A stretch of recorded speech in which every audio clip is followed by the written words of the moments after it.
Ahojte, vítame vás pri ďalšom dieli nášho podcastu Mama Gang. Tu sedí Daška, ja som Adel a dnes tu s nami sedí Soňa Ferienčíková. A Soňa Ferienčíková je, ja to prečítam, aby som to povedal presne, lebo je tanečnica, performerka, je aj pedagogička a zakladateľka občianskeho združenia Body.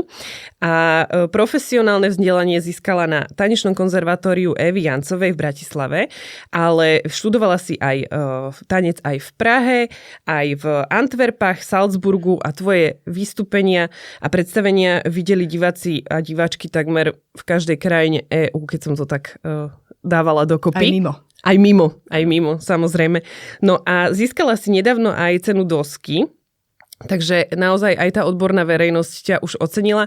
A my sme si ťa pozvali nie len k tejto téme, ale aj k téme toho, že si okrem tohoto všetkého aj mama a teda aj partnerka a si verejne známa aj kvôli iným veciam ako len týmto tvojim odborným a tanečným a možno aj tomu sa potom neskôr tak dostaneme. Tak vítaj u nás, Soni. Ďakujem pekne za pozvanie. Čaute.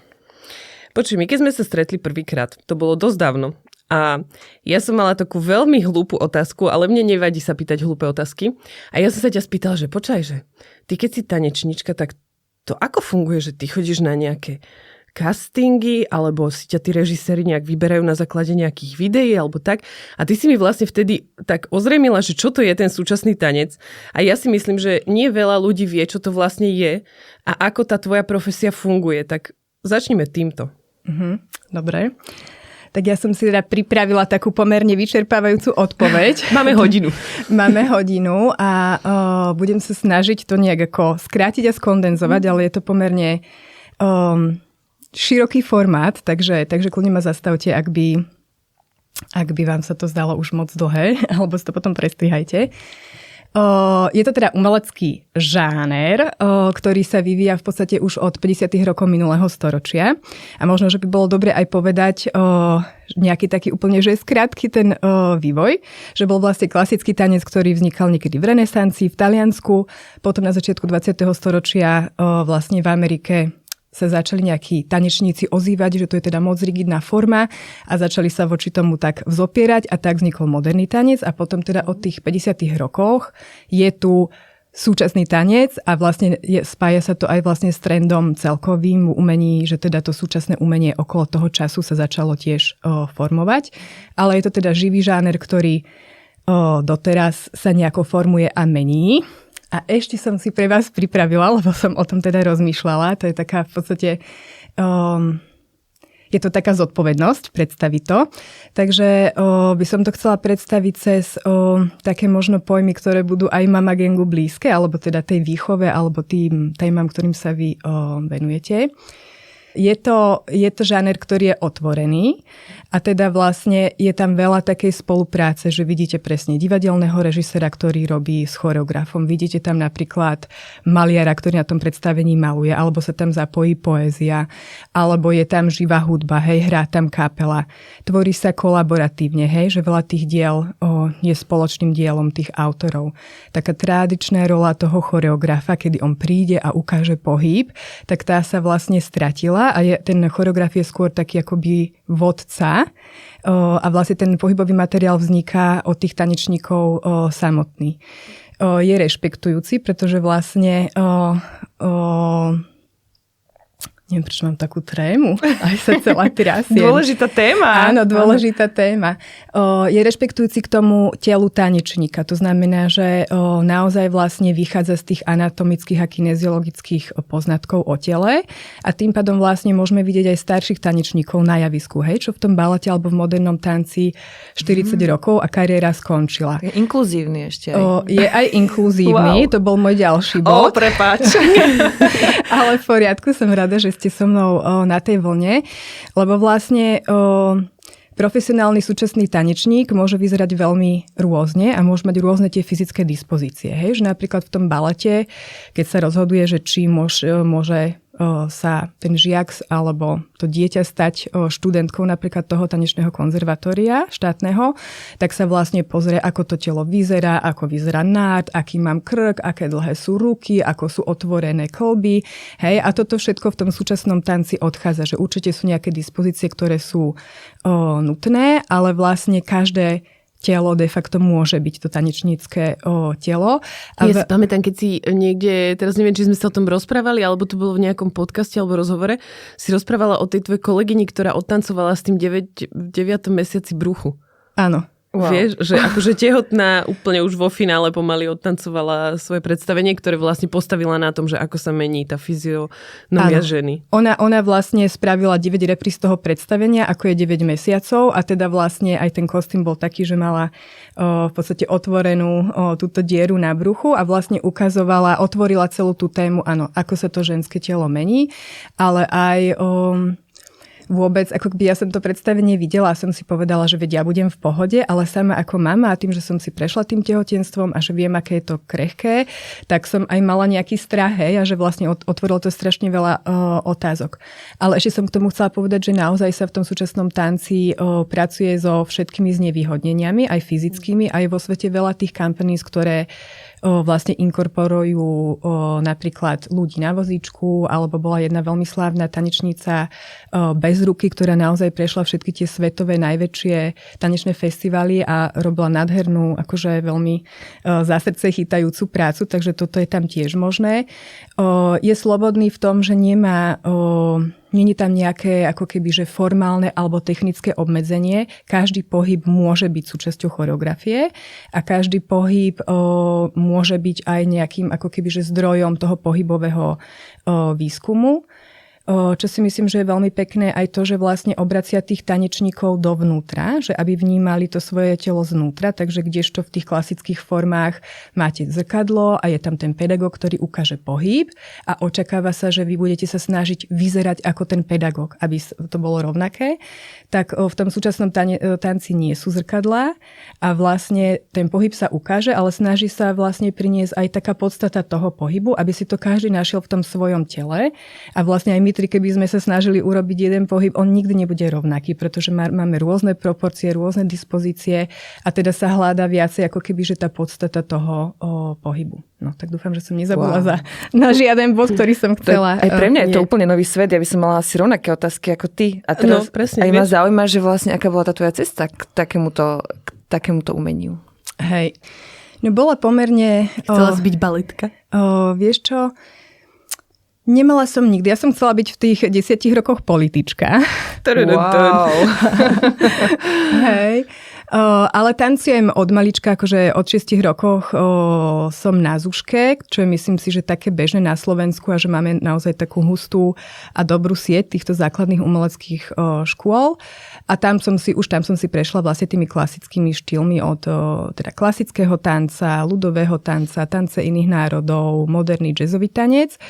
A vlastne v 16 za mnou prišla jedna pani profesorka z toho tanečného konzervatória po takom vystúpení koncoročnom tej Zušky a vlastne dala mi tú možnosť prestúpiť. A pre mňa vlastne ten tanec popri gymnáziu bol už takým môjim svetom. Mala som tam najlepšie kamošky, každé po obede som tam chodila, takže naozaj som do neho bola tak ponorená naplno, takže som prestúpila a vlastne strašne som si to užívala oproti tým spolužiakom, ktorí tam teda už 6 rokov boli a je to pomerne veľká fyzická záťaž. Ono je to v podstate na úrovni toho vrcholového športu, hej, že 6-7 hodín tam človek fyzicky každý deň pracuje. Tak ja som si hovorila, že bože, to je super, že ja tu môžem celý deň tancovať a samozrejme, že sú tam aj nejaké tie teoretické predmety, ale že pre mňa to bolo... Akože to si zo školy, to konzervatórium, to je normálna škola, ako keby, kde aj študuješ, to nie je ako keby už poškolská aktivita, hej? Nie. To je štátne vlastne tanečné konzervatórium, 8-ročné. Dokonca už 8-ročné. Hej, to znamená od 10 do 18. Je tam vlastne pre celé Slovensko je to škola, takže je tam časť internátnych študentov. A ja som teda bola na 8-ročnom cirkevnom gymnáziu v Bratislave a po sexte som vlastne prestúpila do 6. ročníka. Aha. Aha, k týmto spoločiak. A to ťa tam ako keby, to tak funguje, si teraz predstavujem, že to je taký ten príbeh, vieš, že videla ma na predstavení, potom ma oslovila a pozvala ma tam. Je to také, jak keď objavia nejakých spevákov, alebo takí tí skauti, čo tých mladých hokejistov, kde si draftujú a potom ich zavolajú do nejakej veľkej ligy. Že to takto funguje aj v tanci? Neviem, či to tak úplne funguje. Akože bolo to pomerne unikátne. Oni ešte sa nestalo, že by v 16 rokoch nejaké dievča zobrali, lebo vlastne tam je strašne veľa... Si mala zameškané, hej? Hej, že to vlastne, ani neviem, či potom sa to stalo, skôr chlapcov berú, lebo tých chlapcov je málo, takže tých zvyknú akoby doplňať. Ale tak mala som asi nejaké šťastie, asi to bola nejaká zhoda okolností. No a teda ja som vedela už v tej chvíli, že sa nechcem venovať ani tomu klasickému, ani ľudovému tancu, ale vlastne v tom moderno, neoklasicko, súčasnom som tak akoby bádala, alebo mala som to otvorené, že čo to nakoniec bude. A pre mňa bolo také strašne krásne. Mala som takú skúsenosť asi v 18, lebo som mala teda, ja som celkovo z takej umeleckej rodiny, takže nám je to tam blízke a mala som povinné každú nedeľu pozerať v telke na stanici Arte, čo je taká nemecko-francúzska umelecká stanica. Tam bol každú nedeľu súčasný tanec, takže otec mi povedal, to musím pozerať a budem o tom aj písať práce, hej, aby už som si trénovala to reflektovanie, čo je tiež teda akože dôležité, to rozprávanie sa o tom pohybe. No a v podstate, a to možno je niečo, čo je aj spoločné s tým celým, čo sa okolo mňa deje, hej? Že ľudia vlastne ten tanec vnímajú, že tanečnice by mali byť pekné a tanečnice by mali byť pekne namalované a pekne učesané a mali by mať pekné šaty a mali by tancovať buď teda niečo také krehké a jemné a veselé, alebo potom v tom balete sú také, že sú smutné alebo sa boja a čakajú, kým ten princ príde a ich zachráni. Hej? Aha, že to není to tradičné alebo to klasické len v tom pohybe, ale aj v tých námetoch, hej, ktoré zobrazujú. Áno. Keď sa pozrieme na tradičný balet, tak to sú v podstate vždycky libretá takých tých víl alebo takých tých žien akoby... Rodové stereotypy, hej? Presne, je to tam veľmi rodovo stereotypné. No a teda ja som v tomto žila a vyrastala, že teda keď som na javisku, tak mám ukázať to krásne zo seba. No a veľa z tých vecí, čo som v tej telke videla, vlastne som tomu nejak nerozumela, alebo mi nedávalo zmysel a raz som videla také ako keby komplexné dielo jedného belgického choreografa a vlastne strašne sa ma to nejak akože aj cez tú telku dotýkalo a potom som tam videla také solo jednej tanečnice, ktorá bola nahá.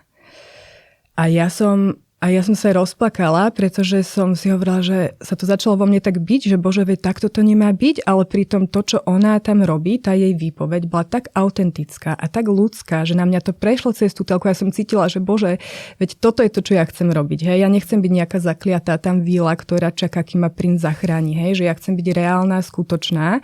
A samozrejme, že tam, teraz hneď som nevedela, že to bude súčasný tanec, ale tam sa vlastne naštrbilo takéto, že ja mám byť len za tú peknú a za tú krehkú, hej, a mám ukazovať iba tú krásu, že nie, že toto asi mne nebude stačiť v živote. A jak sa to vlastne potom pretavilo do tej tvojej kariérnej cesty? Hej, tak ja som potom vlastne išla do Prahy, to je ešte taká klasickejšia Akadémia muzických umení, ale vlastne ja som mala to šťastie, že už tam vlastne ma choreografii oslovovali, takže počas tých štúdií už som mala aj individuálny plán a robila som povedzme nejaké predstavenie v koprodukcii s Mexikom, čo bola tiež veľká skúsenosť, že ísť na mesiac do Mexika, hej, 3 Európanky a vlastne sme tam aj akože dotvárali to predstavenie, aj hrali, aj túrovali a vlastne mala som tu možnosť, a to je na tom podľa mňa v súčasnom tanci krásne, že skúsiť strašne veľa rôznych projektov, hej, že od tých, ktoré sú konceptuálnejšie, po tie, ktoré sú strašne fyzické, cez tie, ktoré sú divadelnejšie. Neviem, robila som predstavenie, ktoré bolo inšpirované argentínskym tangom a ono je to vždycky napojené aj na nejaký výskum, hej, že potom sa pozve, dajme tomu ten odborník a robí sa s ním a tak sa človek vlastne obohacuje. Takže som skúšala rôzne veci a bola som naozaj vo veľa rôznych projektoch. A tak sa postupne formovalo aj to, povedzme, že autorské alebo choreografické, že teraz som už aj sama choreografka a vlastne nachádzam tie témy, ktoré ma ktoré sú podľa mňa dôležité o nich rozprávať a prinášať. Hej, že som nepovedala jedno, že ten súčasný tanec je aj angažovaný, hej, že on fakt vie byť politický, vie byť spoločenský, vie reflektovať to, čo sa deje a dajme tomu aj ten technologický vývoj, hej, že tanec a virtuálna realita alebo tie nové technológie, média, že ono to tam všetko, to, čo sa vlastne vo svete deje, to, čo žijeme, tak to sa v tom súčasnom umení alebo v súčasnom tanci reflektuje, hej, že takže tak. Soni, ja mám takú sprostú otázku, ale tancovala si niekedy pri tyči?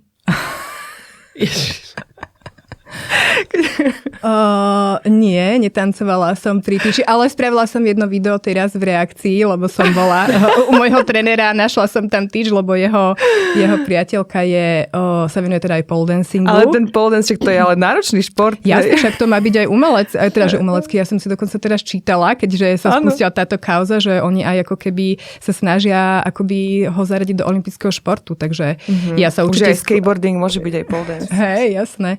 Akože určite je to veľmi náročné. Práve ten ináč mexický projekt, ktorý som spomínala, tak ten choreograf mal takú svoju, on bol, akože bol gymnasta pôvodne a potom teda začal tancovať. On mal takú metódu, že sa vlastne pracovala na takých reálnych, ako keby, že stavebných tých konštrukcií alebo závratiach. Lešenie, áno, toto je to slovo. Takže to by sa dalo ako keby, že naznačiť. Keby niekto chcel nájde nejaké video, ak tancuješ pri lešení, hej? Možno, hej, nájde, hej. Tak si to tak predstavujem. Počuj, keď si hovorila na začiatku, že máš trému, aj ja som ju mala. Aj ju doteraz mám, lebo mám vlastne taký pocit, že alebo niekde vzadu vo mne sa bije takéto, že vlastne ideme niečo obhajovať, hej? Ale my to vlastne vôbec neobhajujeme, lebo ty si naozaj tvárou toho súčasného tanca, myslím si, že akože pre veľkú väčšinu tej odbornej verejnosti na Slovensku a vlastne teraz už aj pre tú širšiu verejnosť, pretože vďaka tomu, že tieto témy na teba vyťahli koaliční, teda aj tí najvrcholovejší politici, tak vďaka tomu sa ten súčasný tanec aj dostal tak do povedomia a je vlastne krásne, že sme ho takto mohli viac predstaviť a ozrejmiť, lebo ja naozaj nepoznám nikoho iného, kto robí súčasný tanec a pre mňa to bolo také, že som si vlastne nevedela predstaviť, že v čom spočíva tá tvoja rola ako tej umelkyne a tvorkyne v tom súčasnom tanci a myslím, že tento úvod sa krásne, akože sme to proste predstavili a ukázali aj to, akú vášeň veľkú v ňom ty vidíš a máš a akou veľkou súčasťou tvojho života to je. A ďalšou súčasťou tvojho života, teda už teraz je aj to materstvo vlastne. Teda ja ťa vnímam ako veľmi nielen angažovanú tanečníčku, ale aj veľmi angažovanú matku. Tak sa môžeme posunúť aj k tejto téme, hej, lebo ty si vlastne mamou Táničky, ktorá bude mať 5 rokov v auguste. Je o pol roka mladšia od Marietky, takže sú také akože parťačky v celku. A vlastne s Mišom ako ste sa vy vlastne spoznali? Môžeme? Kľudne môžeme, veľmi rada hovorím, lebo jak si povedala, že to je také akože to draftovanie, hej, alebo že to bol taký príbeh, tak my máme aj veľmi takú akože telenovelu. Čo ste draftovali? Nie, ale že je to také v niečom, je ten príbeh, pretože Mišov najlepší kamarát je manžel mojej najlepšej kamarátky, respektíve naši otcovia sú od strednej školy najlepší kamaráti, takže to sú akože úplne že blízke rodiny. A myslím si, že oni si tak povedali, že my sme teraz zrazu mali takú fázu, že obidva sme boli slobodní a že by akože, že možno, že by sme mohli si tak sedieť. Tak nám aby ste sa poznali už dlho, hej?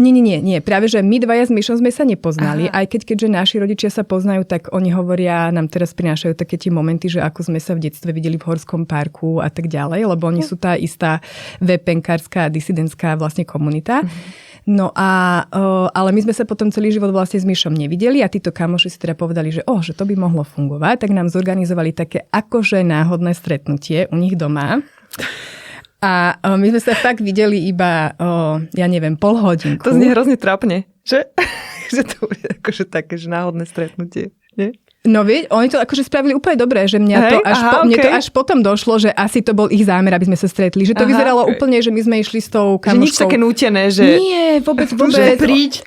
Nie, vôbec. My sme išli s tou kamoškou vonku a keďže ona mala už v tej dobe ako 2 malé deti, tak Mišo tam už bol, pretože oni išli vlastne s tým kamošom hrať nejakú PlayStation a uspať tie deti a mať tam akože spoločný večer. Takže to naozaj, akože mňa to vôbec nenapadlo, hej. Že to nebolo také silené, hej? Vôbec. To bolo, že tak náhodou som nejakého typka proste stretla v kuchyni a úplne si pamätám, že som teda Mišovi povedala, že som tanečníčka, hej, a on, že čo, že to ja vôbec neviem, že čo to je a tak. A ja som mu presne takéto, jak som taká angažovaná v tom akože vysvetľovaní a hovorila, že ty keď sa s niekým objíme, že ty tomu nerozumieš, alebo že keď niekomu podáš ruku, že tomu nerozumieš, veď to je ten tanec, hej, že to je o tom ľudskom kontakte, že veď ten tanec to je to, že v podstate to je to, čo nás spája, hej, že podľa mňa, keby sme tu pustili hudbu, tak si začneme akože všetky robiť toto, hej, že ono to podľa mňa má strašne akože aj spoločensko, historický význam je toho spojenia tej spoločnej aktivity, hej, že to nie je niečo, lebo ľudia strašne, a podľa mňa to je aj kvôli tomu baletu, alebo kvôli tomu, jak sa to posunulo, že hovoria, že ja tomu nerozumiem, hej, ale veď to je, lebo ľudia sa snažia rozumieť racionálne, hej, a že ten tanec a to fyzično a taký ten ľudský kontakt, ten je akože emotívny, hej, a len to treba pustiť a sa do toho ponoriť a potom podľa mňa, keď je človek otvorený, tak každý rozumie akože fyzikalite, hej, že no, trošku som sa posunula. 8-9 rokov? 10. 10 rokov. Čiže 10. vtedy Mišo Šimečka tvoj muž ešte bol áno, vlastne... Áno, spoznala som sa s vedecko-výskumným pracovníkom na Ústave medzinárodných vzťahov, takže to neviem, že ako by som reagovala, keby že bol politik a verejne známa osoba. Tým ako neviem, ale teda bolo to úplne tá situácia iná. No a potom sa to jak vyvíjalo? No strašne super, pretože my sme sa chytili na tom, na tej polhodne by sme sa chytili a my sme asi, to bolo ako keby, lebo my sme obdva žili v zahraničí, takže to bolo nejaké sviatky okolo Nového roku, tak potom o nejaké 4 dní nás pozvali na Silvestra títo kamoši k ním a my sme si už medzi tým teda písali. Mišo ma pozval na rande, ja, že nemusíme, lebo že sa stretneme u nich a tam sme sa už dali dokopy a o 6 týždňov sme sa nasťahovali. A akože fakt to je taký príbeh, že to úplne bolo... Ja som sa tak trápila vo všelijakých vzťahoch predtým a vždycky to bolo také komplikované a toto fakt nemalo žiadnu komplikáciu, hej, že my sme sa uvideli, o 4 dní sme sa dali dokopy, o 6 týždňov sme sa nasťahovali a už sme odtedy spolu. A odtedy ste spolu, hej, wow. No dobré, a kedy prišlo rozhodnutie, že budete mať bábätko? Že chcete rodinu? No... Keď som mala 31 rokov, takže podľa mňa po nejakých 2-3 rokoch toho vzťahu sme sa tak na tom, sme sa tak stretli v tom, že obidvaja sa cítime pripravení, aj keď myslím si, že človek sa nikdy necíti dostatočne pripravený, ale že sme sa tak spoločne rozhodli, že sa budeme pokúšať o to bábätko. A ako to šlo? No, nešlo to úplne jednoducho. Tam si myslím, že som celkom dosť narazila na to, že som žila aj ja a možno, že aj vy máte tú skúsenosť vo svete, kde celý život počúvate, že dávaj si pozor, aby si neotehotnela a ty si teraz povieš, že no dobre, tak ja už idem na to. Šup, a bude to. Áno, lebo to je, čo sa strašne bojíš, že aj my sme to tak mali. Áno. Hej.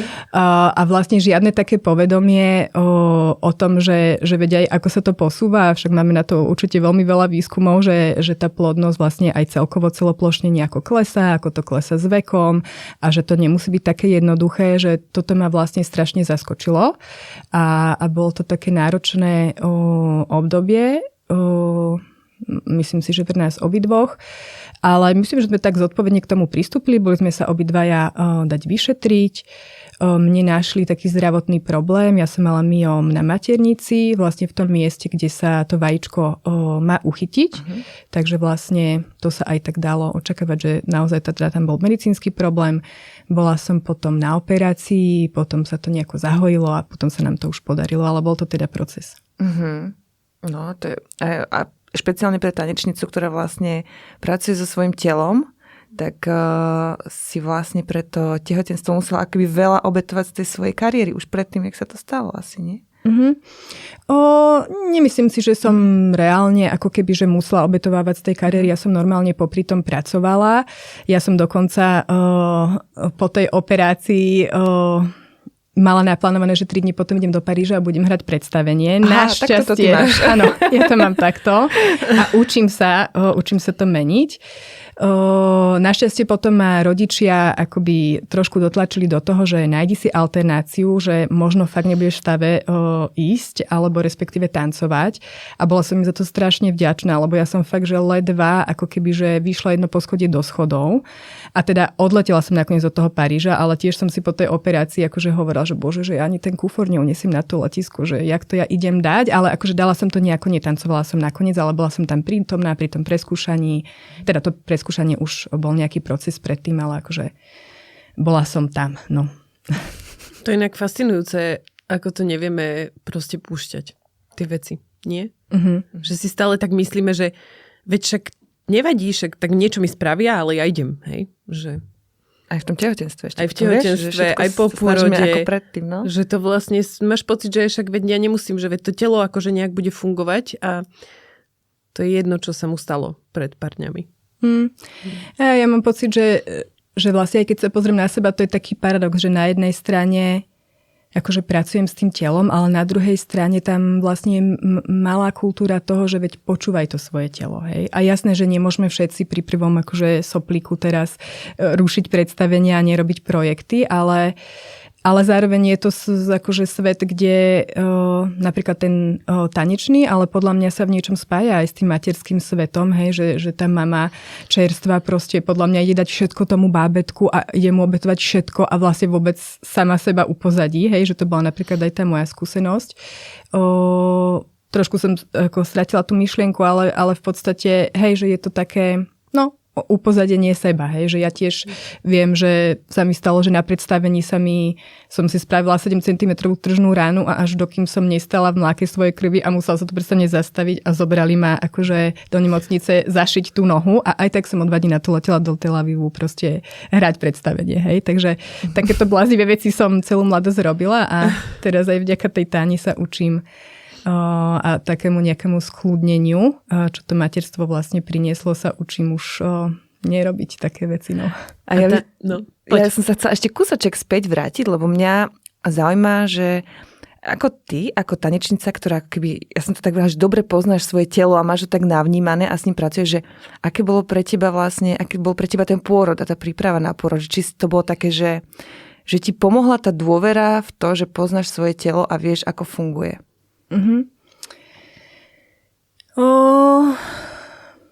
Ja si myslím, aj vlastne som si to uvedomila, lebo teda chodím dlhodobo na terapiu. Myslím si, že by to mala byť súčasť života v podstate všetkých a mali by sme mať tú možnosť sa starať aj o to duševné zdravie. A ja som si tam uvedomila, že vlastne že ako keby, že to boli paralelné vzťahy s tým svojim telom. Že áno, že v tej profesii ja som úplne napojená a mám to povedomie a viem pracovať veľmi špecificky s každým malým svalom v mojom tele, ale vlastne v tom reálnom živote, hej, keď sa to telo vlastne možno aj reflektuje tie emócie, tak som od neho pomerne odpojená. Takže vlastne sú to pre mňa také... A potom bolo to pre mňa veľmi zaujímavé, že mám napríklad jednu blízku kamarátku, ktorá je... tiež má 2 týždne vlastne staršieho synčeka a veľa tak akože v tom materstve spolu zdieľame a ona mi to hovorila asi pred pol rokom, že inak vieš, čo som si uvedomila na tej terapii tiež, že vedia vôbec akože s tým telom neviem tom, akože, že presne ho počúvať a že kde sa tie emócie zrkadlia, že ja som úplne odpojená, ako je to možno, ja som pri tom tanečnica, takže asi je to nie úplne iba unikátne pre mňa, ale teda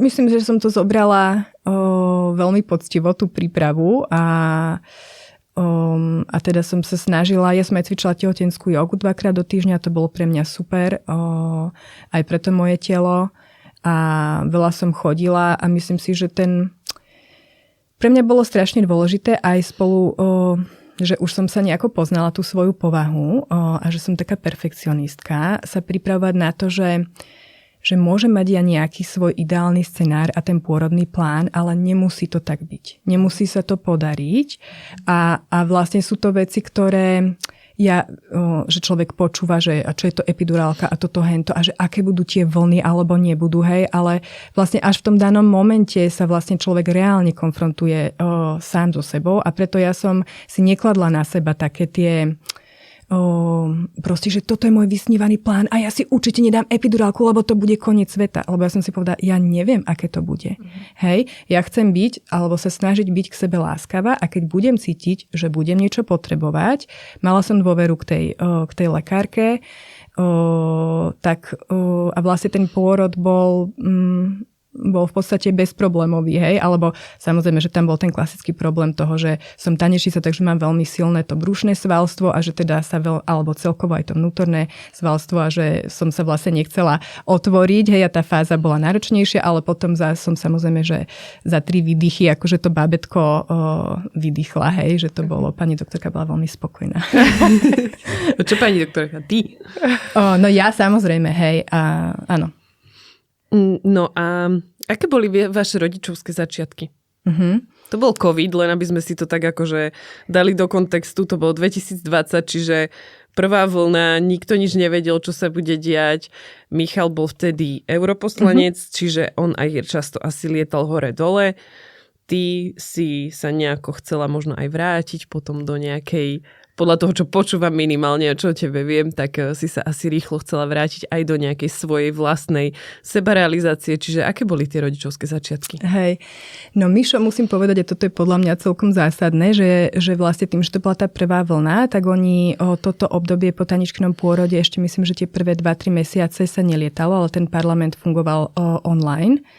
Čo bolo teda, za čo som bola nesmierne vďačná. A keď som si predstavila, že my sme mali pôvodne dohodnuté, že potom narodení Mišo, neviem, týždeň zostane doma a že potom pôjde, tak som si hovorila, že bože, toto by som asi nedala, kebyže reálne tam nie je. A musím teda povedať, že tie prvé mesiace boli pre mňa veľmi náročné a to teda objektívne. Ja som mala akože perfektné podmienky. Že ja som mala vlastne všetko. A aj tak to bolo pre mňa náročné. A vtedy vlastne vtedy mi tak niečo v hlave, ako keby, že preskočila, som si povedala, že bože, že čo tuto moje všetky idoly umelecko-politické vedia, akože obdivujem matky, že matky akože samoživiteľky a matky 2 a viacerých detí a matky dvojčiek a trojčiek, že bože, že čo som to ja, akože v čom som to žila, že to fakt je akože náročné, že strašne ma to prekvapilo. A narazila som vlastne aj, myslím si, že to bola súčasť toho, že prečo to bolo pre mňa ťažké, že ja som celý život žila na takom tom pravidle alebo s takým presvedčením, že keď na niečom makáš, tak ono sa to aj potom ako podarí. Že to bol celý môj život, hej? Že ja som si povedala, že vy tuto mi idete dať 2 z moderného tanca, ja vám ukážem, hej? A že proste makam. No a teraz vlastne som narazila na to, že ja som spravila všetko preto, aby som ju uspala. Ja som to mala napočúvané, napozerané, v nosiči, v kočíku, spievala som hodinu a proste ono to nejde, hej, že tam tá linearita, akože ten priamo umerný vzťah, akože... Tadička ti dala 3 z uspávania. Áno, niečo také. Takže to bolo ťažké sa vlastne s tým vysporiadať, ale som za to vlastne strašne vďačná, lebo myslím, že je to pomerne taký nebezpečné predstavenie, teda nebezpečné presvedčenie, áno, že človek má pocit, že to má v rukách, že je to v jeho moci a že teda proste to je jediná možná cesta. Budem sa snažiť, vyjde to. Hej? A druhá vec bola, že ja strašne rada plánujem. Ja som taký plánovací typ a v podstate to aj tá moja kariéra vyžaduje. Hej? Že ja napríklad teraz plánujem jeseň 26. Hej, že mi takto dopredu tie projekty vlastne, aby sa tie týmy dali dokopy, aby to mohlo cestovať, tie produkcie medzinárodné a tak ďalej. To znamená, že a opäť som pochopila, že ja si môžem čokoľvek, akokoľvek naplánovať, bude to inak a musím to prijať. Takže s týmito 2 nejakými aspektami som sa musela zmieriť alebo to spracovať. Ale myslím si, že práve tá korona a taký, akože to bol v podstate taký kľudný čas, mi aj dosť v tomto ohľade pomohlo. Hej? Lebo som si teda povedala, že v poriadku, ja nebudem na seba robiť nejaké tlaky, ja sa budem stretávať s tými najbližšími, ktorí majú pochopenie, pretože keď Tanička zaspáva, musí tam byť ticho a musím sa síce hýbať, ale nemôžu tam byť veľké hrboly. Hej? A že, takže myslím, že som sa tak skľudnila a som si to spracovala. No. A aký bol tvoj návrat k tancu potom? Tak myslím si, že bol taký plynulý a prirodzený, hej, že ja som naozaj strašne vďačná tomu môjmu telu, že to v podstate bolo bezproblémové, hej, že ja som bola 3 mesiace po pôrode tam isto, kde som bola pred pôrodom, hej, okrem toho, že som mala 4 čísla väčšiu podprsenku, samozrejme, z toho dojčenia. A ja som si napríklad už v pôrodnici, že deň po pôrode cvičila na tej posteli, hej, že ja som vlastne čakala, že to bude taký ťažký stav ako po tej operácii, ktorý som zažila, ale vlastne tým, že som mala ten pôrod prirodzený, bez nejakých akoby veľkých zranení, tak vlastne ja som si tak postupne cvičkala a potom som si aj našla trénera, lebo som teda už vedela, že nejaké predstavenia prídu. Pre mňa to bolo vlastne paradoxne trošku naopak, ty si to Adela naznačila, že asi som sa teda chcela rýchlo vrátiť.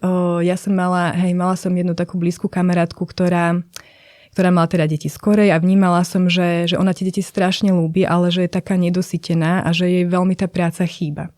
A ja som sa tohto strašne bála, že sa mi to stane, tak preto ja som si, keďže si to musím tak naplánovala, ja už som mala pôvodne v Taničkyných 4 mesiacov odísť na 2-týždňovú rezidenciu do Prahy, pracovnú. A pre mňa to bolo vlastne od narodenia taký strašiak, že bože, že ja to akože zvládnem, ja to nemám šancu akože celé zvládnuť.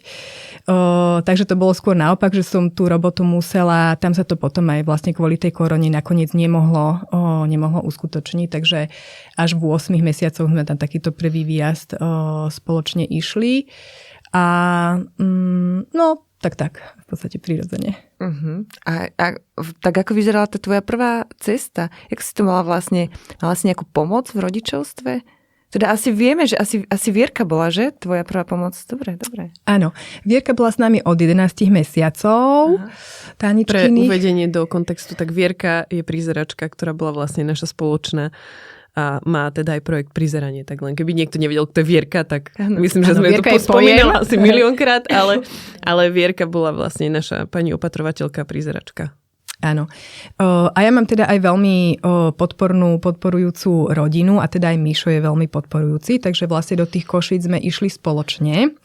Trošku som mala pocit, že to je taký malý pôrod, hej, lebo síce cesta, ja neviem, koľko trvá do Košíc 5 hodín, ale išli sme to samozrejme celý deň a veľa zastavovaní, lebo nebola v pohode vtedy v aute a ja som tam večer prišla na ten byt a som proste bola taká vyčerpaná z toho celodenného moderovania a teraz som akože ďalší deň mala ísť do práce a teda však nocili mi ju na dojčenie a bolo to také, že človek sa ani nenajedol, ani nevyspal, ale vlastne aj tak som bola strašne šťastná a vďačná za to, že mi umožnili robiť, pretože myslím si, že strašne veľa mám túto možnosť nemá a vlastne už vtedy som si uvedomovala, že som vďačná za to, že môžem a že mám tú oporu. Vlastne takže potom aj mamina sa tam s Myšom vystriedala, alebo svokra a potom teda od tých 11 mesiacov s nami cestovala aj Vierka. Hej. Páči sa vám tento podcast? Pridajte sa k nám aj do komunity Mama Gang Plus. Nájdete tam diskusie s podobne zmýšľajúcimi mamami, špeciálny diel Čau Adel, čau Dáška, kde sa rozprávame len my dve z Adel spolu. Takisto sú tam online a offline eventy a poradňa s pediatričkou. No a nájdete tam aj webináre s nami a s ďalšími odborníčkami na rôzne témy. Takže ak vás toto zaujíma, kliknite na www.mamagang.plus a pridajte sa k nám.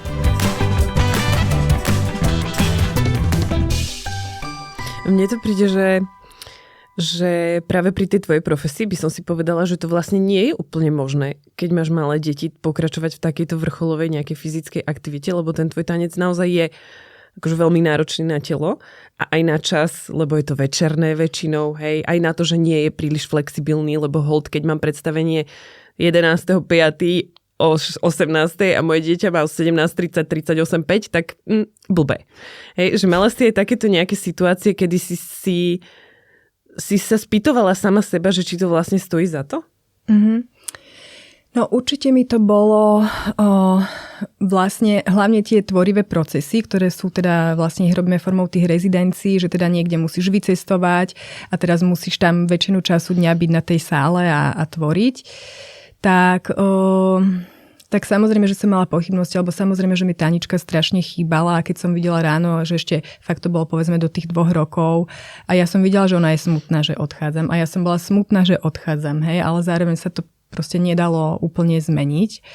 Zároveň si hovorím aj a sa učím, že všetko sa dá, hej, že niekedy je to iba taký mentálny blok v našej hlave, že ježiš, toto určite sa nedá, ale proste ono sa to dá, keď sa chce, sa dá všetko.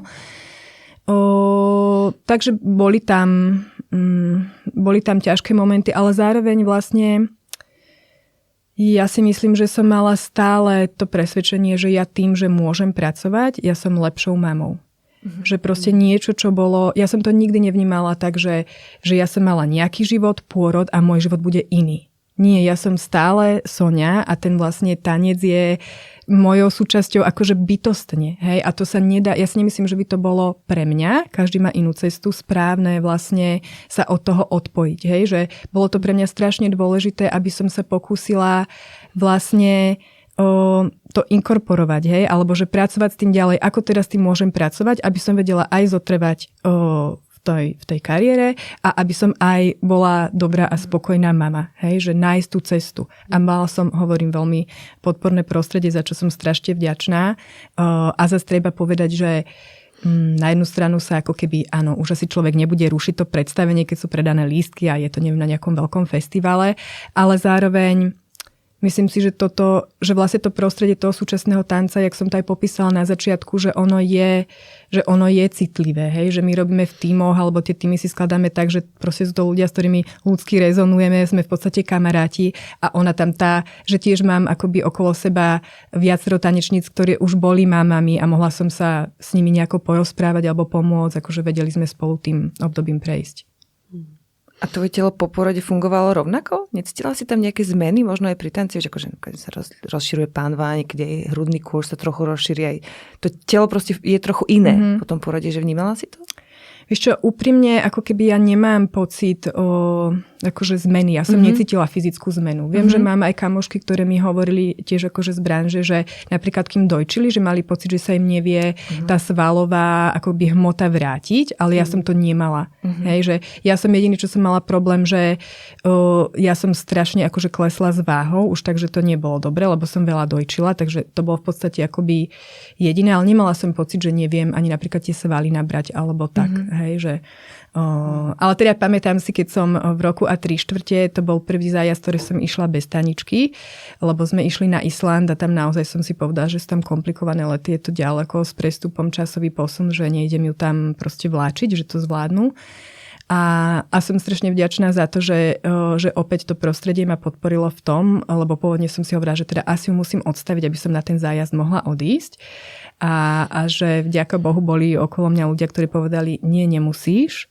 Nájdu si ty, v tomto prípade to bol Mišo, spoločnú cestu, nemusíš sa teraz proste siliť a stresovať s tým, že musíš odstaviť, takže som odišla ako dojčiaca mama a to si pamätám, že ešte vlastne bol nejako ten let zrušený a boli sme ako vo Viedni, sme prespali na nejakom hoteli, ako som sa ráno zobudila a teraz som sa strašne snažila si to mlieko akoby odstriekať? Odstriekať, A vlastne, jak som nejako bola v sprche, tak úplne, jak som bola ako unavená a vystresovaná a toto, tak som tam aj odpadla, hej, lebo to bola vlastne veľká strata, hej, nejako to teplo a tak.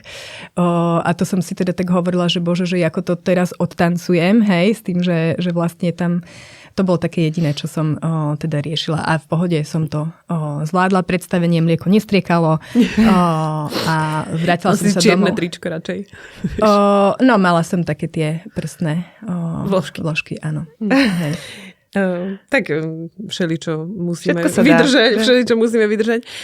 Počkaj, ešte ma zaujíma, že my sme sa na to aj spýtali dopredu, že či sa na to môžeme pýtať, lebo je to vlastne také akože skôr súkromné a intimné, ale vy ste dvaja rodičia, ktorí máte veľmi špecifický rozvrh. A ty si povedal, že si plánovačka, tak to asi veľmi pomáha, hej? Lebo ako tak poznám tvojho muža, tak ten zase úplný plánovač není. Veľmi dobre ho poznáš. Teraz mi beží pár vtipných historiek hlavou, ale k tým niekedy inokedy. Čo toto všetko znamenalo, čo sa vlastne dovtedy udialo, aj Tánička, aj to, že si sa vrátila ty do práce, aj on, že vlastne teda bol v Europarlamente a tak. Čo to znamenalo pre váš vzťah? Ako sa ten váš vzťah vyvíjal? Ja mám pocit, že tým, že ten vzťah je založený na takých akoby pevných hodnotách, hej, a aj keď podľa mňa sa dobre popísal, že my sme vlastne fakt dosť odlišní, hej, ale že jednu vec, ktorú vieme, je, že my sa vieme o veciach rozprávať a fakt sa o veciach rozprávame a že aj keď máme, povedzme, že rôzne pohľady, tak si vieme sa vypočuť a nejakým spôsobom nájsť tú spoločnú cestu. Tak samozrejme, že sú tu akože všetky tie šialené momenty, hej, keď ja som niekde na zájazde a teraz 20 minút pred predstavením mojej mame, ktorá stráži, akože ešte kupujem parkovanie, hej, a potom večer Mišovi volám, že prosím ťa, a do toho batoha daj ešte tieto 3 veci a bublina bola toto a potom nezabudni a píšem do škôlky, a kto ju vyzvihne. Bublina je váš pes. Áno, bublina je náš pes. Takže sú tam náročné aj úsmevné historky v tomto všetkom, ale proste my sa fakt podporujeme. Akože my si vážime to, že obidvaja máme robotu, ktorá nás naplňa a v ktorej akoby vidíme aj nejaký hlbší zmysel. A proste, aj keď je to ťažké, my sme si nikdy nevyčítali, že čo jeden alebo druhý robí a akú záťaž to prináša potom pre ten vzťah alebo pre tú rodinu. A proste je tam podpora, je tam porozumenie, je tam rešpekt a samozrejme, že sme normálny pár, hej, a samozrejme, že mi vadí, keď si Mišo neodnesie akože prádlo do špinavého a jemu vadí, že v kuse akože riešim, že tuto ešte nie je toto takto vylaštené alebo takto a že na čo tým otravujem a znepríjemňujem život všetkým, že áno, ale ako keby, že v tej svojej hĺbke ten vzťah ja nevnímam nejakú. Ja vnímam, že sme mali veľmi krásne obdobie, keď bola Tánička malá, práve možno aj tým, že bola tá korona, že bolo také skľudnenie, že pre nás to bolo akože krásny taký spoločný čas a že ten proste vzťah sa nejako ako morfuje, ide, ale zatiaľ nenaráža, tak dúfam, že máte nejaké rituály? Alebo niečo také, čo máte také spoločné, že čo vás tak akože viacej spojí naspäť? Tak aj v tomto napríklad sme odlišní, pretože vlastne Mišo potrebuje sám svoj čas a ja potrebujem ten spoločný čas. Ale vlastne sme našli taký kompromis, že my večer, keď Táničku uložíme, tak máme ten spoločný čas a potom ja si idem láhnuť a on má svoj čas. Hej? Ale tak my radi chodíme, alebo ten náš rituál je, že cez víkend my chodíme do lesa, keďže máme aj toho psíka a tam vieme, že všetci ten svoj čas dostane, hej, že Tánička sa učí, keďže nemá súrodenca, ale aspoň nejakým spôsobom sa jej snažím nejako do toho života priniesť, že není všetko len o nej, hej, že nejde sa najprv na ihrisko, najprv sa ide teda prejsť do toho lesa, aby bublina mala svoj čas, potom má ona svoj čas na ihrisku a potom si dáme nejaký langoš alebo neviem niečo. Takže to je taký rituál a my sa teda aj snažíme s Mišom občas na nejaké randíčko zájsť. To aj Táňa pozná, že idete na randíčko a že kedy pôjdeš na randíčko so mnou a potom ja chcem ísť na randíčko s tatom. Takže to sa snažíme a myslím, no a pre mňa je to teda aj, lebo samozrejme, že večer sme unavení a proste ten spoločný čas je veľakrát o tom, že si okrem toho, že teda si prechádzame ja vždycky som taká, no poď, musíme si prejsť ten kalendár, kedy čo bude. Bože, večerné zľadzovanie kalendárov, to je taký rituál, tak to je hrozné, lebo to dokáže zabiť proste strašne veľa času z toho spoločného, hej, len zľadzovanie kalendárov. Hej. No, takže to tam je a potom si veľakrát akoby sadneme proste k nejakému seriálu, ale ja vlastne sa snažím aj priniesť to, že poďme sa porozprávať, lebo to je napríklad to, čo mňa veľmi dostáva z takej tej polohy spolubývajúceho spoločného manažéra rodinného času, hej, do toho reálne partnerského vzťahu. A ako vás ovplyvňujú všetky tie také nepríjemné veci, ktoré sa v politike dejú a tie útoky na vás?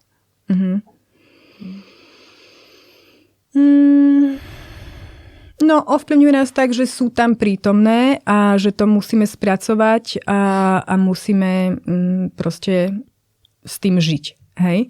Že myslím si, že sme obidvaja racionálni v tom, že proste vieme, prečo sa dejú. Vieme, že napríklad, čo sa týka útokov, na mňa nejde o súčasné umenie, nejde o tanec, ani nejde o mňa. Že je to úplne nejaká iná politická hra. No a teda akože ja aj vždycky Mišovi hovorím, keď sa niečo, proste keď niečo rieši, alebo sa niečo deje, tak ja mu hovorím, proste poďme sa pozrieť na to, čo my s tým vieme spraviť, čo sa vieme z toho naučiť. A jasné, že je to asi prirodzené, že človek sa potrebuje nejakým spôsobom proste, nechcem povedať, že v tom namáčať alebo špárať, ale že je to prirodzené, že človek nejako si to potrebuje prejsť, ale zároveň myslím si, že sa snažíme proste není to v našej moci, takže musíme sa s tým naučiť nejako žiť. Myslím si, že v tomto sme úplne zajedno, že sa nehodláme nejako tomu prispôsobovať alebo kvôli tomu naše životy alebo kariéry meniť. Proste je to tak a musíme sa naučiť s tým žiť. Ja som sa ťa chcela spýtať, že či si niekedy akože netúžila, aby vlastne Mišo zmenil svoju kariéru, odišiel z politiky. A ty by si mohla konečne. Ja si potom túžila aj malé dievčatko. Vlastne na to si ja musím súbiť. Nie, to som len na odľahčenie, ale teda akože... Jasné. Vieš čo, keď som nad tým tak nejak hĺbkovo rozmýšľala, tak ja viem, že on je takto naplnený. Že on to naozaj žije. Že pre ňoho je to poslanie. A tým pádom ja si nemyslím, že by bol on šťastný, keby skončil nie vtedy, keď on je pripravený, ale ja by som to od neho chcela. A tým pádom si myslím, že by to ovplyvnilo aj ten náš vzťah. Hej? Lebo ja veľmi vnímam to, že ten náš vzťah je funkčný, lebo my sme naplnení aj jednotlivo v tých našich akoby poslaniach. Hej? Pretože som predtým mala vzťahy, kedy to tak nebolo a myslím si, že aj keď je to veľmi rozličné, čo my robíme, tak ako keby v tom nasadení je to rovnaké a my naozaj máme to pochopenie. Takže vlastne keď som si dopočítala tie kroky potom, tak som si zhodnotila, že vlastne by som to od neho nechcela, lebo by to asi potom ovplyvnilo jeho samotného a náš vzťah cez to. Čo ty robíš preto, aby si sa s tým vyrovnala a bola v pohode s tým, čo sa deje okolo vás? No, ja sa snažím opäť byť racionálna, hej, držať sa pri zemi, nenechať sa zaviesť do hodín a hodín čítania hejtov, ktoré viem, že mi nerobí dobre. Snažím sa vlastne identifikovať, že čo sú tie veci, ktoré ma doplňajú, teda dobíjajú, ktoré mi robia dobre. Snažím sa ich aj potom realizovať. Chodím teda na terapiu. Nie je to od tohto času, hej, je to dlhodobo. Takže asi tak a zároveň sa snažím, akokoľvek naivne to bude akože znieť, ja sa fakt snažím v tých maličkostiach prinášať do toho verejného priestoru. Teraz nemyslím akože predstaveniami. Myslím si, že vyslovene tým, že keď kráčam po ulici, snažím sa na ľudí pozerať. Snažím sa napríklad usmiať. Hej? Keď vidím, že sa niekto chce pozhovárať, pani susedka so psíkom, alebo si sadnem k niekomu proste v električke, tak sa snažím proste byť otvorená a vlastne to, čomu verím, aj v týchto akože detailoch tam proste prinášať, lebo mám pocit, že to je jediná cesta, ako sa tu spoločne posunieme, že všetci budeme v tom akože mikrosvete žiť a správať sa proste tak, ako chceme, aby to tu bolo. No. A máš ešte niečo také svoje, čo ti dobíja baterky, že okrem tanca? Niečo, čo ťa baví? Tak asi je to ten spoločný rodinný čas, hej, že keď vlastne sa môžem hrať s Taničkou takú hru, ktorá ma naozaj baví, lebo vieme, že je tam veľa takých hier, ktoré nás nebavia, ale vlastne sú tam také tie momenty, keď sa úplne proste s ňou ponorím. Napríklad my aj chodíme, dúfam, že to zase nebude, akože, že chodíme spolu do vane, hej, že si spolu spravíme takú, neviem, penovú, alebo ona má rada tie soli a tam sa hráme, alebo vlastne už sa mi s ňou aj darí taký, ako keby tým, že už bude mať 5 rokov, taký akože girly time, hej, že ideme na to randičko a že sa tak spolu akože užívame, tak no to ma teší. A potom to aj akoby ten čas tej prírode, hej, že ja som napríklad nikdy nebola, ja som skôr z také akože intelektuálskej rodiny, hej, že neboli sme my nejakí turisti alebo tak, ale vlastne nejakým spôsobom aj preto, že vlastne to divadelné prostredie, ono je pomerne také, že človek je v tom black boxe, hej, veľakrát a teraz vonku je krásne a človek ráno ide na skúšku a vidie a už je tma, že je to také, tak vlastne tam niekde sa začalo to vo mne tak prirodzene budovať, že ja musím chodiť akože do lesa alebo do prírody. Takže to mám rada a rada počúvam podcasty, aj Mama Gang. Prečo ešte teraz, keď si tak spomenula tú Taničku, že máte taký girly time a tak v čom ťa Tanička fascinuje? V čom je pre teba ona inšpiráciou?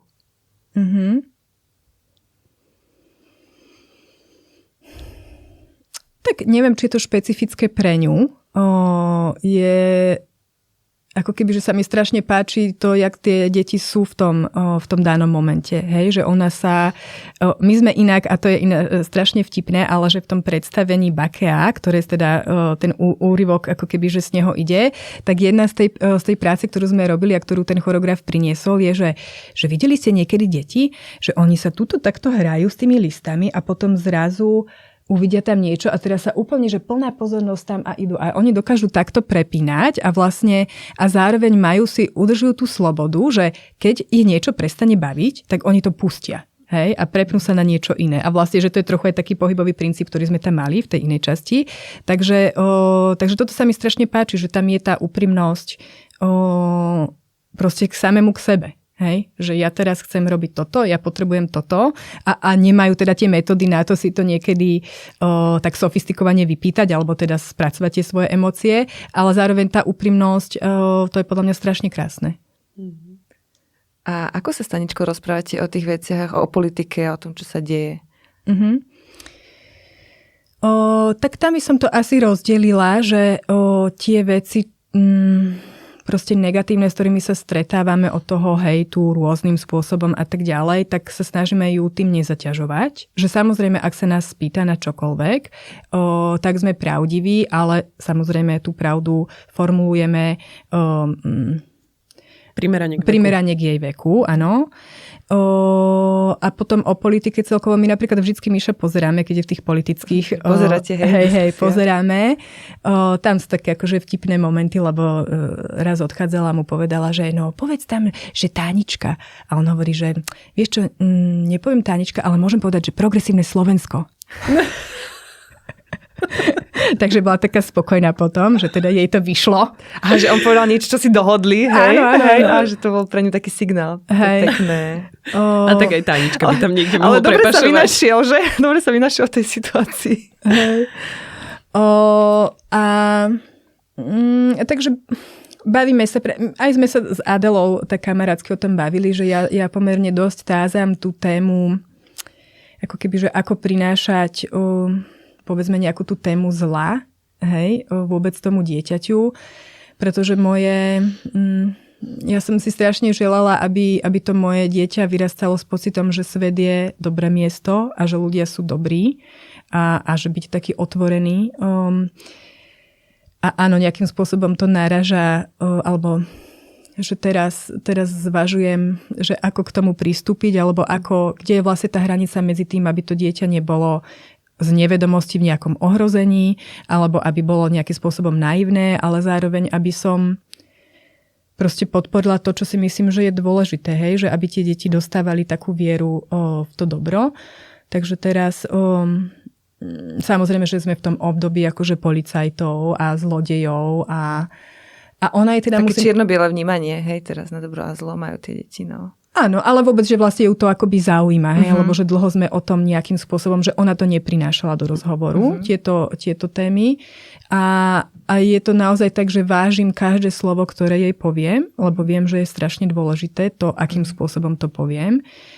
A teda snažím sa pracovať teraz s tým, že teda ľudia sú dobrí a môžu sa rozhodnúť, že ako budú konať. A že vlastne aj ona má tú šancu a že zároveň to není nič fatálne. Hej? Že ja môžem spraviť chybu, môžem to zreflektovať, môžem sa za to ospravedlniť a môžem sa potom ďalšíkrát rozhodnúť dobre. A ako je vysvetľujete napríklad protesty? Keď idete na protest? Vieš čo... Ona sa vlastne na to nejak, ako mám pocit, že ona sa na to chodí pozrieť, akože vie, že jak na to tata v telke, tak sa ide pozrieť na tata na stage.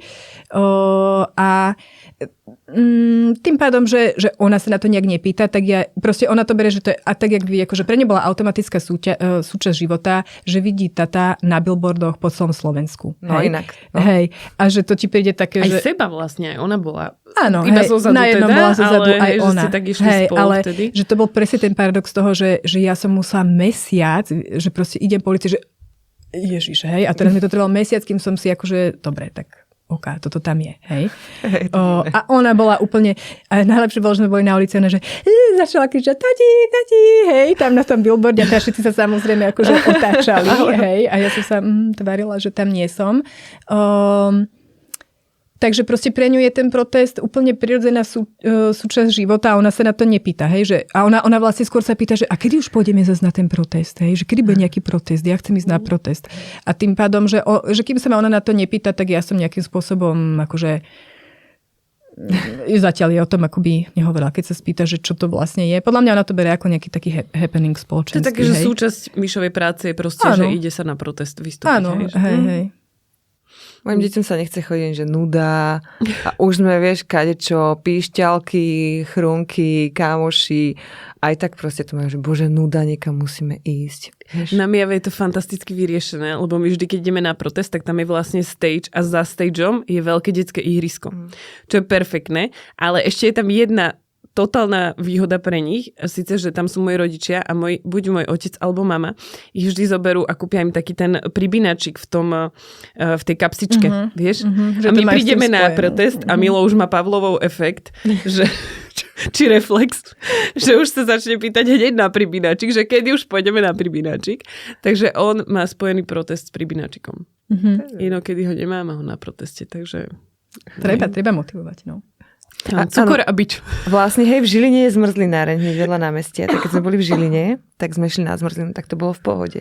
No, treba im to s niečím spríjemniť. Tak ich to tam nemá prečo baviť. Hej, ale tu na námestí Slobody nič není.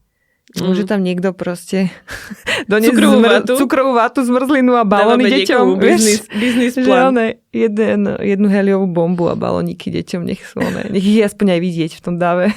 Hej, to by mohlo byť. Zariadíme. Mama gang. Počuj, a nemáš niekedy takú chuť sa na to všetko vykašľať a proste ísť preč? Niekde, kde si vás budú vážiť a žiť si taký ten bežný život bez nejakých minus 100 a plus 100 extrémov? Mm-hmm. No, nebudem sa tváriť, že ma to nenapadlo. Takže určite ma to občas nápadne. Ale zároveň myslím, že som to už hovorila, hej, že nemyslím si, že by to bola cesta pre nás sa nejakým spôsobom vzdať a si povedať, že tu je to moc náročné a dejú sa takéto veci, takže my odídeme, hej. Nie, my sme tu doma, my sme sa tu obidvaja narodili, my tu máme proste svoje korene, svoje prostredie, svojich kamošov, máme tu záujem, je to naša krajina a chceme byť akože jej súčasťou a formovať ju ďalej, no. A ja si myslím, že kopec ľudí si vás tu ale váži, vieš? Že, jak sme sa tak pýtali, že kopec ľudí možno aj nie, ale to sú proste rôzne tlaky, ale strašne veľa ľudí, ktorí sú vám strašne vďační a vás obdivujú. Tak... Hej. Akože, verím, že aj to cítite. Áno. Je určite aj veľmi veľa tej podpory a je to strašne krásne vlastne stretávať sa s tými ľuďmi a vidieť, že to myslia úprimne a tak, takže určite tohto je tu tiež veľa. A v čom to teba posunulo? Čo ťa to naučilo, toto obdobie, ktoré žijete teraz? Mm-hmm. No, ja si myslím, že vlastne sú to práve tie ťažké momenty, ktoré vlastne človeka najviac posúvajú a na ktorých sa akože najviac naučí. Neviem, že či teraz ešte viem povedať, že mňa to teraz naučilo toto, hej? Že v nejakom ohľade je to stále niečo, čo sa práve deje. A myslím si, že vlastne tak, ako sme sa tu bavili napríklad o tom otehotnení a že to nebolo jednoduché. A vlastne potom, keď to prišlo, ja som si uvedomila, že bože, toto je pre nás fakt ten najlepší čas, kedy to mohlo prísť. Že ja si neviem predstaviť, že by som otehotnila skorej a boli by sme v európskej kampani. Ja si neviem predstaviť, ako by sme to zvládli, ako pár, ako rodina. A takto sa mi to vlastne veľakrát v živote stalo, že potom spätne som vedela vnímať to, čo bolo dobré. Takže neviem povedať, akože naučila som sa podľa mňa o sebe, alebo som si potvrdila, že som silná žena a že vlastne s podporou toho okolia sa dajú zvládnuť veci, ktoré sme si ani sa nám nesnívalo niekedy, že sa stanú. Ale zároveň si myslím, že to aj potrebuje čas, že je to proces a že potom za nejaký čas odstupom budem vlastne mať taký pohľad odstupom, hej, ktorý mi viacej povie. Že potom to zistí, že čo bolo na tom ešte dobre. Asi sa blížime ku koncu. Tak dáme záverečnú otázku, že čo sú 3 veci, ktoré by si chcela vypichnúť na konci rozhovoru? No, tak ja by som chcela jedno určite v súvislosti s tým tancom, že by som chcela nám všetkým povedať, že všetci sme tanečníci a všetci vieme tancovať, lebo sa strašne stretávam s tým, že ľudia majú pocit, že oni nemôžu tancovať a to je práve preto, že majú pocit, že musia tancovať a musí ten ich tanec vyzerať ako v nejakej Let's Dance. Tak ja len chcem povedať, že nie, každý tanec vyzerá ináč a že ak vás to baví, ak vás to naplňa, ak máte radosť, tak nesedte v kúte a choďte si zatancovať, lebo myslím si, že je to aj pre telo, aj pre dušu veľmi zdravé.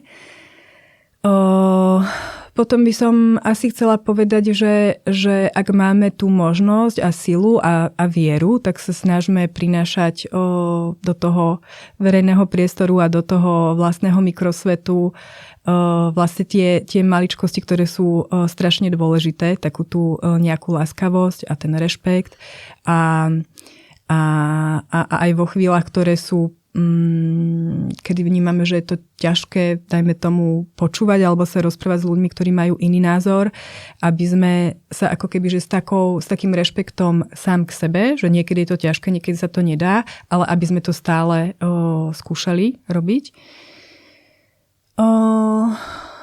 A potom možno by som tak chcela povedať všetkým tým mamám, ktoré možno to majú teraz ťažšie, ak sme sa bavili o tom, že aj tie moje začiatky, že boli ťažké, že to určite zvládnu a že sú to vlastne práve tie ťažšie momenty, na ktorých sa vlastne môžeme niečo naučiť alebo nejako posunúť alebo vlastne pokračovať v tej vlastnej ceste. Takže určite to zvládnete a tak, držte sa. Ďakujeme, Soni. Toto bola Soňa Ferjenčíková. Ďakujeme. Ďakujem aj ja veľmi pekne.